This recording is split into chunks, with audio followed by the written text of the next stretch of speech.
Tonight, that moment in history is living on for the people who first witnessed it 40 years ago. We sent our Janice Allen out to get some of those memories and reflections. She joins us now in Studio 15 with what she found. Well, Mark and Heather, who can forget those famous first steps? Like other big moments in time, many can remember exactly where they were and who they were with. But I found that after 40 years, some of those memories are a lot clearer than others.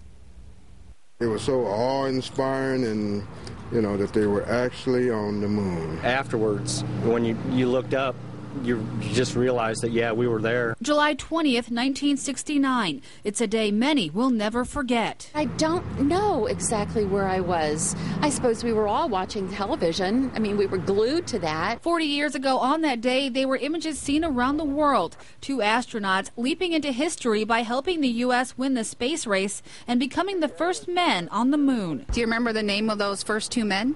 Buzz Aldrin and... Oh, Neil Armstrong, of course. Okay, the names might not be so easy to remember, but the moment seems to have left a lasting impression on many. Whether they were alive to see it... All of 6 years old, we were looking up to see if we could see the guys up on the moon. Of course, we couldn't. Or they remember reading about it in the history books. Honestly, it amazed me. I thought it was awesome, seeing the pictures and watching the movies about it and everything. I thought it was pretty cool. And who can forget those infamous first few words said out on the moon? Do you remember those first few words that were said? I used to, but I don't now. One small step for man, one giant leap for mankind, yeah.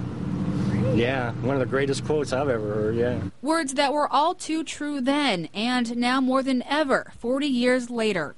In Fort Wayne, Janice Allen, News Channel 15.